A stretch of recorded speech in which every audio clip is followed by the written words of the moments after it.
I got stuff for you. Holy moly. I need to get some snakes and release them around my house. But they love eating people. They love eating kids. These guys are the scientists of the supernatural, lecturers leaving lessons for inquiring laymen. They are applying the scientific method to a world that baffles science. They are the cryptids of the corn. Every day that you open your mouth, I know, right? I'm more convinced that you're abducted by aliens. No. And it just stood up. I mean, it just like kept going and going. And she goes, what the? These are idiots. I was laughing reading this because I already knew how you would feel. Idiot. What part of the story fits your balloon? Well, This isn't a UFO. But who else has big black wings and red eyes? Batman. Oh, Mothman. Oh, yeah, Mothman. Well, everyone, I think we know exactly what it is. So say it all with me. It was the Sandhill crane. Would you try Look, it? this- No. You wouldn't eat it? This trailer No. for Why? sale? Because they're probably toxic. There'd be a lot of poop in my pants. Super nice. I've seen a 6-foot alligator go swinging through the air and slam into a tree. Reverse it. Reverse it. 3-bed, 2-bath. Oh, okay, gotcha. 10 grand. That's a great price. Ready? Yeah. Hey, welcome back to Cryptids of Corn Podcast. I'm the great and powerful mystery. And I'm-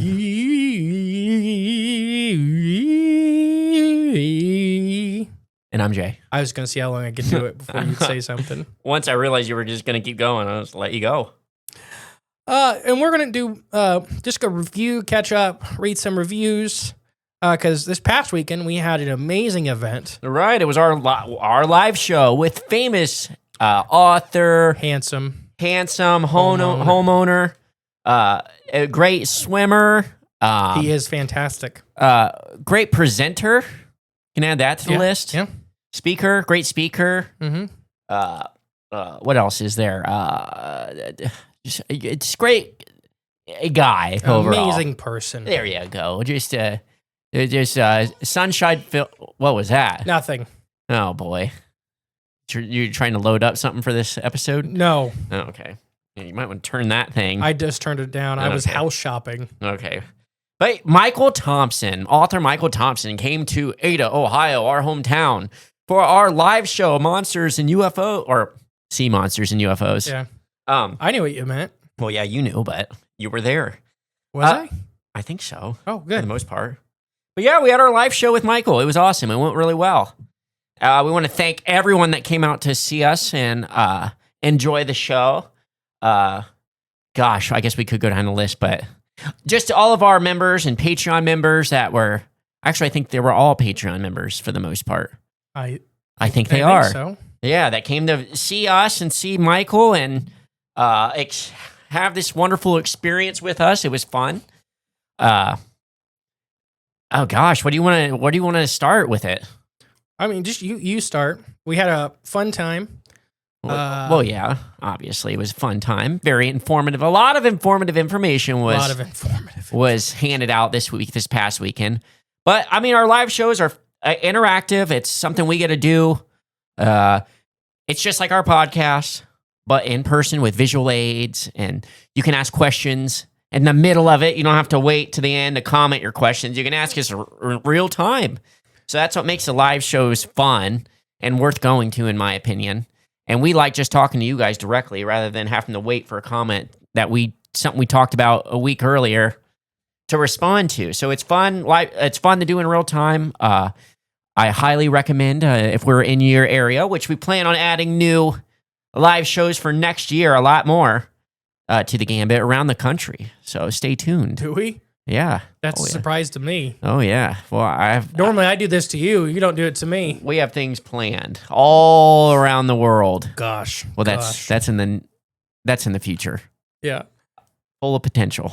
I have the list pulled up. Oh, okay, cool. Brian and his brother, Yes, thank you guys for showing up. Jake and Leah, Jake and Leah, always a pleasure. Ron and Spencer, Corn shirt and father. Cotter and Alex, Our speakers at Bigfoot Jamboree too. Jeff and Emmy, Jeff and Emmy. And their son. Yes. What's his name again? I can't remember off the top of my head. Me either. He doesn't talk ever. I know. Well, we went and visited them before our show the day before. They were hanging out at the campground, so it's a few miles down the road from our house. Mm-hmm. Steven. It came with our friends Peyton and Bailey. Mm-hmm. Yep. So, and which is next? Peyton and Bailey. Squirrel and Raccoon. Gary and Kelly. Thanks for making the journey to come see us. Always a pleasure. That we had, a lot of fun with them. Yes. And then Riley. And I think his friend's name was Connor. That might be right. I know I talked to them extensively. Oh gosh, why am I? I'm picturing your face. I think it was Connor. I'm picturing your face, but I'm wrong, sorry. I'm sorry. Yes, because you're new, so it's hard for the names to stick. But you're with Riley. We remember you. Thanks. I enjoyed our conversations, and thank you for coming out and having a new mind-opening. That's the word. Mind-opening experience listening to our presentation about organic UFOs. Oh, good. Glad they enjoyed it. Yes. But yeah, I mean, we had fun. I just thank you everyone that came out to experience it.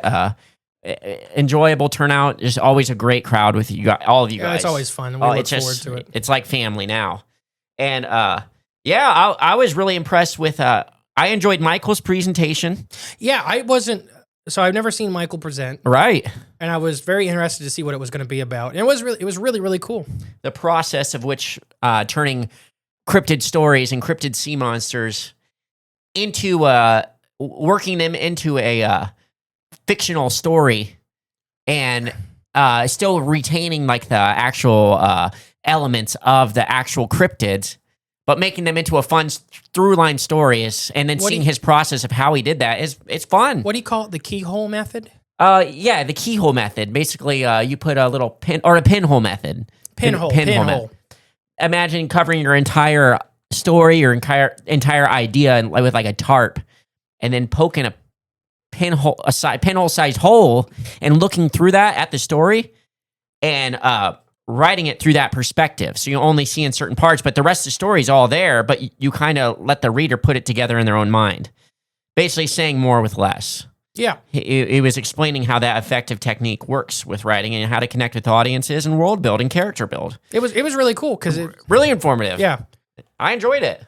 And then seeing his concept art too. Yes. The first sketch and then how it changes as he does stuff. Right, to the final form. All that stuff you don't see that makes it into the book, all that building up to the final product was interesting and neat to see. And it was worth watching for me. I would go see him again. I enjoyed it thoroughly. Absolutely.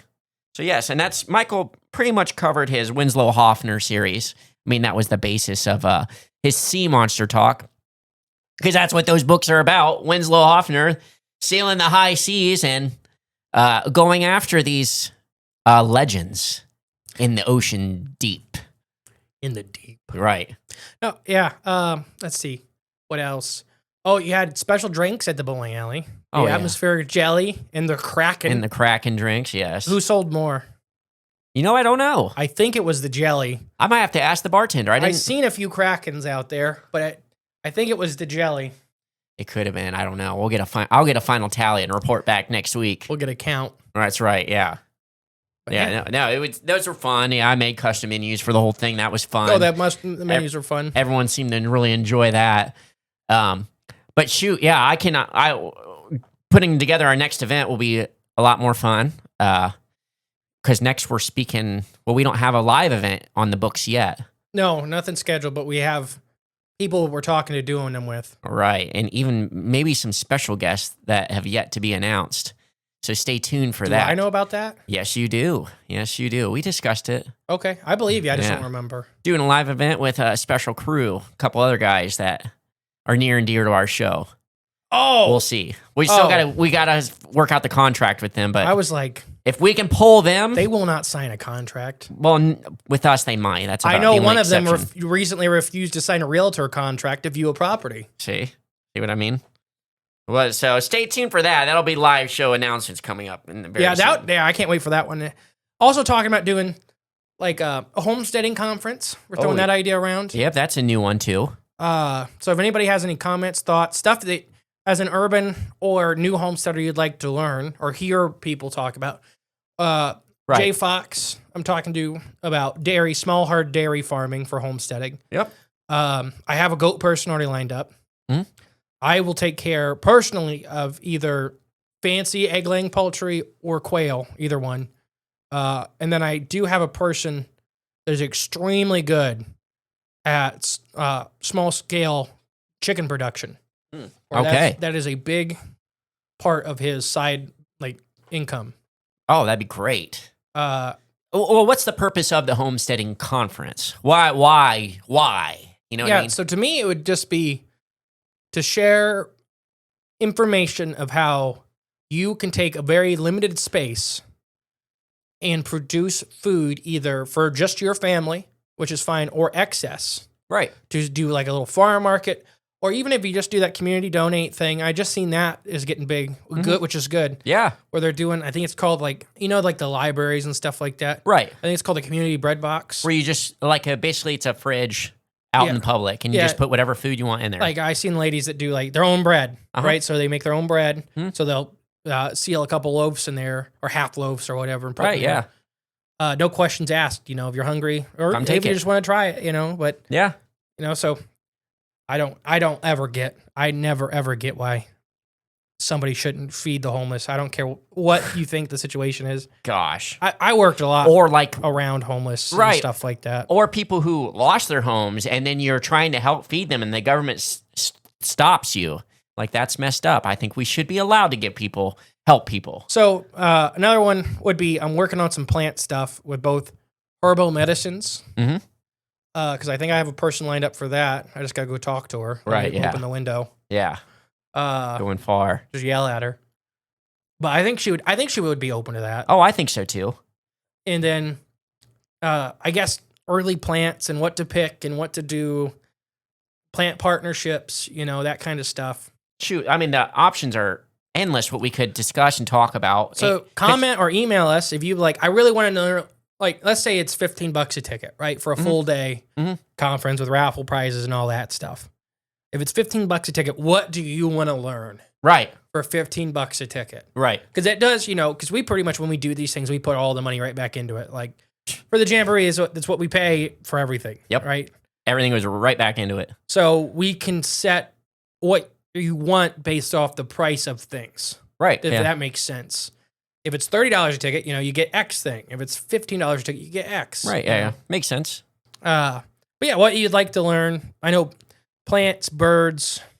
Basically, yeah. At the end of this conference, our goal is to inform people how to, I guess, take a little bit of their own sovereignty back and support themselves without relying on systems that, I guess, make us sick or that make us dependent on things rather than yourself. I just knew somebody that just went to South Korea, podcaster I listened to. Uh-huh. And that's what they were talking about is there's no such thing as a yard there. Right. Everything's a garden. And we got to remember South Korea is the one that is What'd not. I say? No, you said the right one. Okay. South Korea is the one, for anyone at home listening, if they're confused, South Korea is the one that's a little more free. North Korea is the one that's militant and Kim Jong. They're very different. Il or Un or whatever it is now. Yeah. The chunky one. So they that's what they do. It's always a garden space. It's always, everything is that kind of stuff. In Japan, I always love, and I've shared the videos of it, the streams that they work into the cities and how they do that kind of stuff. Yeah, it's so nice. I can't imagine doing that here. You just see a turd floating down. Now, there are places that is how it works, and there's places where it's trout and stuff like that, like actual nice environments. I'm trying to think. Fishtown is one up in Michigan that's really cool. Like it's almost built like Venice. It's on the water like that. Okay. And you can be eating in a little restaurant, look over the thing and see a 30-pound salmon swimming upriver. Oh, wow. That's really cool. That's really neat. If anybody's up near Fishtown, it's pretty neat. Fishtown? It's literally called Fishtown. It's one word? Yeah. It has another name, but I just forgot it off the top of my head. Like an actual name? Or Fishtown is the actual name. Okay. It's like there's a bigger area, and Fishtown's a small area inside. Like a suburb. Like a suburb. Yeah, I gotcha. Okay. But no, Fishtown is a real place. That's great. I'm shocked you don't live there. I would. Yeah, I'm shocked you haven't already. So that's the place that, since this is a shorter episode, I'll tell you a story. That's the place when me and Emily were on our honeymoon. We went up on one of the lakes, got a boat, had a nice day. You took her to Fish Town. We rented a boat on Torch Lake, Yeah. which is right there. Okay. It's a crystal clear lake and Yeah. stuff like that. So we wanted to go see it, and it was awesome. I kept thinking I was going to hit stuff though in this big boat I rented. Uh-huh. I accidentally rented way too big a pontoon. Oh, okay. But you I didn't. kept thinking I was going to hit stuff. Uh-huh. But it was because of how clear the water was. The refraction could looked shallow. I could see logs. I'm like, I'm going to run that, and then I'd walk up to the front. It's 20 feet down. Yeah. Like, I'm not going to hit that. That's nuts. You could see muskie everywhere. It's one of the biggest muskie fishing lakes. That's awesome. And they just look like big logs laying down the bottom. That's awesome. But they were breeding. It was during their protected time. So you couldn't fish for them? Yeah, you couldn't mess with them. Okay. And they were breeding. Yeah. But it was neat to see. We I drove up bet. and down where they were breeding, and you could see them rolling and stuff like that. I've never seen a muskie that wasn't on the end of a hook. Oh, they're really neat to watch. Yeah, I bet. I bet. Because it's completely different than pike, even though They look very exactly similar. the same, yeah. But their behaviors and their biology are very different animals. Oh gosh. Convergent evolution. So we stopped at a dam in Fishtown. Oh, As yeah. we were leaving. We put the boat back. We were getting ready to go out to dinner, and there was like a dam spillway. Everybody was fishing. I just wanted to go ask, and Emily was getting ready to take a nap. So I'm like, you care if I run down there for a minute, just go ask about, and she's like, no, I don't care. She's going to sleep. Because we're like an hour from the cabin anyway, so she's just going to get a little bit longer nap. Cat nap in, yeah. So I go down there, and I'm talking to these guys, and they're all super nice. And they hand me a pole, and I start fishing with them. And that's where I caught my big long nose sucker. Oh, it's like a 12-pound sucker. Yeah. So Emily wakes up, and I'm walking back with a fish and a net to put in our cooler behind in the trunk. She's like, you didn't even take a fishing pole down there. Like, I know, the guys are super nice. Right, yeah. It just happened. It's Fishtown. What do you expect? Yeah. I will say there were a couple not so nice people, but 90% of them were extremely nice. Like the guy later was like, "Here, there's an extra rod. I think you're going to stand here, fish." That's most of the world, to be honest. But it was really cool. It's a cool experience, and you could see in the spillway. We're standing on top of the dam, fishing down below, and where the water's coming over. Yeah. So the waterfall's right behind us, right, and it's happening under us. Okay. But it's crystal clear. You can see it's like 40 feet down. That's pretty cool. And you can see into the water. Yeah. And then in the bubbles, so there were big suckers coming up to breed. There were salmon coming up to breed and lake trout. And then every once in a while, like a massive 40, 50-pound lake trout would swing out of the bubbles to grab a fish and go back in. They're hiding in the bubbles so the other fish can't see them. Yeah. Because it's so clear. Oh, gosh, yeah. Monsters. I jigged forever. I would hook little fish, like let them bite. Yeah. Because there were like little trout and everything in there that people were trying not to catch. Yeah. I'd let them bite and let them swim near that thing, and you'd see them. They were too smart. They could see everything. Yeah. So they would scramble and get away. They would fling. They would come out like they were going to eat it, and in the last second they'd see a hook or a line, and then they'd turn away, turn back off. They know. If they don't That's also probably the biggest wall I've ever seen was right there. Oh, really? And it was in this little restaurant's fishing pier where you could not fish. Oh, and yeah. they were very, very strict about it. Well, didn't they know that walleye? Yeah, it was like a pet. Right, yeah. Well fed, clearly. Yes, no, it was huge. What do you expect out of Fishtown, though? Anything It's less? a cool place. Yeah. It's a cool place. I'm just shocked. Maybe we'll do a story, or maybe we'll do a live show in Fishtown. Yeah, maybe we should. Yeah, I'm just shocked you don't have like a T-shirt or a sign or some sort of Fishtown art. We were there in the off season. Yeah. So not a lot of the tourist stuff was open. We're tourists in Fishtown. It is. I mean, it's like I believe it. Torch Lake is like the second clearest lake in the U.S. Oh, okay. Yeah, true. I guess it actually has the sandbar. That's the world famous sandbar in Torch Lake. Oh, where it's got the really pretty like sand in it. Yeah, but they have the floating restaurants and the DJs and all that out there. Okay. Oh, that sounds nice. In the summer, it's like a party. Yeah. It's like Froggies down at the lake. It's so much better. I know. You can drink the water first off. Yeah. Well, people are constantly peeing in it. Well, I'm talking about Torch Lake. Yeah, I know. You can't drink Indian Lake's water. No. You'll die. No, yeah. Or have an STD. Or that too, yeah. Or be radioactive. That happens. But no, it has like floating restaurants and floating DJ booths and all that stuff. And the sandbar is massive. Yeah. The pictures don't do it justice. There's some aerial photos and you see a bunch of dots. Those are all boats on the sandbar. Okay. And there's like 500 of them. Yeah. With people in between them and stuff like that. It's a lot of fun. It sounds like fun. But they're very strict, which they should be because it's such a clean, holistic body of water about like you can break if you throw bottles in that water, you're going to jail. You're right. Yeah. There's no tickets. Yeah. You're going to jail. Straight to jail. No glass, in cans only. Right. Yeah. Now, what if you drop a can in the water? Jail. Oh, wow. They're very strict about the littering thing. Wow. They don't ever stop anybody having a good time. Right. But if you're hurting their quality environment, they're Right. like that meme, straight to jail. In my country, straight to jail. No, I'm not sure if I know that one. It's just like, if somebody came to the U.S. and they're like, you have so many freedoms. My country, talk bad about president. Straight to jail. Yeah, it's so true. We're the only... Walk outside, straight to jail. We're literally the only country in the world that has free speech. We are the only country. But Crazy. what else is coming up? So Hocking Hills is coming up. There's Hocking Hills and Squonkapalooza. Sorry, so Squonk is first. Yeah, Squonkapalooza They is switched first. weekends this year. Yes.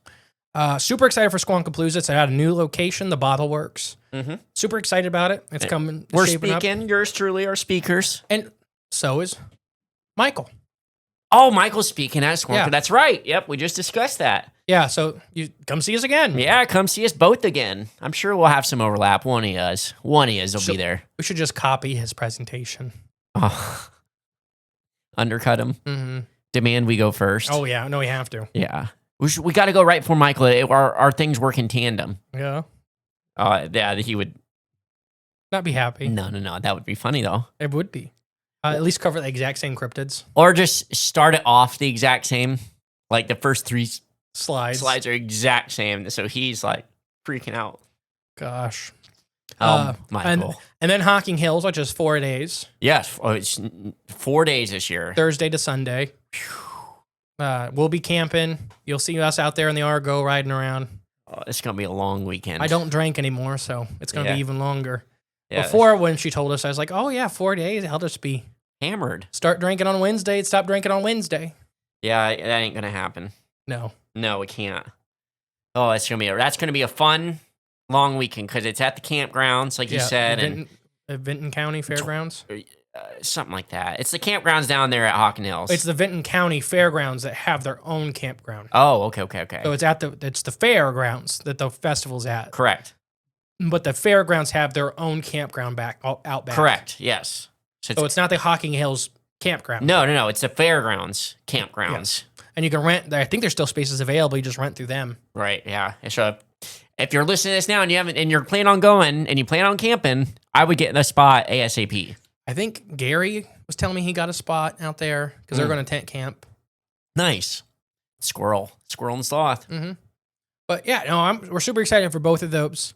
And then we have the Ohio Bigfoot Jamboree, which tickets are on sale right now. Yep, the first Saturday in October every year, annually. October 4th this year. This year it's October 4th. And then we don't have anything again until Crypticon.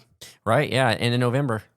But we're looking at moving and homesteading here very soon. Soon. So a lot of that stuff's getting pushed back. Oh, right. And I think we got a couple new reviews. Oh, thank you. I completely forgot. Yeah. I forgot why I was holding my phone in my hand. When you pull those up, and yeah, we plan on in the near future, so our future goals, just to inform you guys, keep you updated. We're going to move the studio here soon. Yeah, the next couple weeks. And then we're going to move. So, and that's it. I'm just going to leave it at that. We're moving in together, actually. Right. We're going to start the homesteading corn cult. It's officially going to start. So after we get it up and running, we'll have applications to put out for indentured servitude and. I'm just kidding. No, I'm not. Well, we're not kidding. And it's wink, wink. I actually have a book called How to Start a Cult because it's what all the major cult leaders with successful cults did, right? And what they did bad, right? So we're gonna do it right. You have to only feed people potatoes, right? No protein. And we've already got the potato farm started, so. Mm-hmm. I hope you guys like mashed tatties. Okay, so this first review, I will read their name because that's what we do. But I guess a little bit of a content warning for the name. Butt Chuggington 87. That's a solid name. I approve. That's like a gamer tag. 100%. My brother always had gamer tags like that. Oh my gosh. I can't even say some of the ones we used to have. I remember some of the bad ones. When gaming was online was first newer and it was the didn't Wild have rules West for that. Yeah. Oh my gosh. So the title is The Best. And he said, y'all are the business. OH. And then we say, IO. But I'm not in that cult, so I don't like saying that. That is another cult, by the way. Oh, the OHIO gang. We're the second. Ohio State has the second most devoted fans. Who's first? Texas. I would argue that I've been down there for football season. It's scary. It's scary up here. I'm not saying it's not. It's very scary up here, especially in Columbus. And if they lose, I was down there on the street when I was in college there because I went to Columbus, Ohio State. I was down there on the street. It was a Halloween weekend when they played Penn State. And so the whole, what is that? High Street. Yeah, High Street.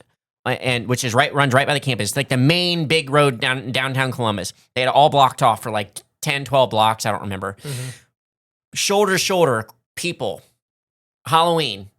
And they had on big screens the Penn State game playing. And everyone's just having fun. Well, Ohio State lost.